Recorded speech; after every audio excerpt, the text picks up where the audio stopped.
ముద్రగడ గారి అంశంలో ఆయనతో మాట్లాడితే ఆయనే మొట్టమొదటిగా చొరవ తీసుకొని అందరినీ కలిపేటటువంటి కార్యక్రమం చేశారు.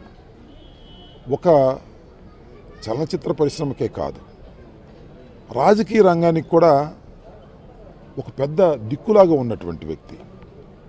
అనేక ఉద్యమాలకి ఆయన ప్రోత్సాహం, ఆయన ఆలోచన విధానం పనిచేసింది. అలాంటి మహోన్నతమైనటువంటి వ్యక్తి మరణించడం చాలా బాధ కలిగినటువంటి అంశం. ఎందుకంటే చలనచిత్ర రంగంలో చాలామంది ప్రముఖులు ఉన్నారు, అలాగే రాజకీయ రంగంలోనూ ప్రముఖులు ఉన్నారు.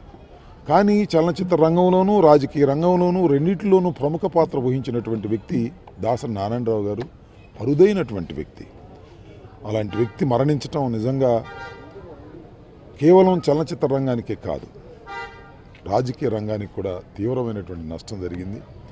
ఆయన మరణించటం వ్యక్తిగతంగా మాబోటి వ్యక్తులకు తీవ్రమైనటువంటి నష్టం.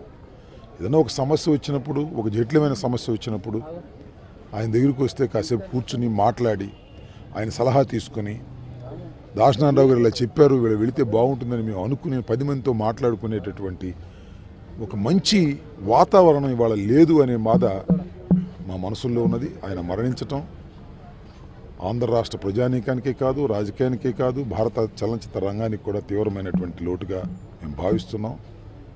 ఆయన ఆత్మకు శాంతి కలగాలని ఆయన కుటుంబ సభ్యులకు అందరికీ కూడా ప్రగాఢ సానుభూతిని సందర్భంగా తెలియజేస్తాం.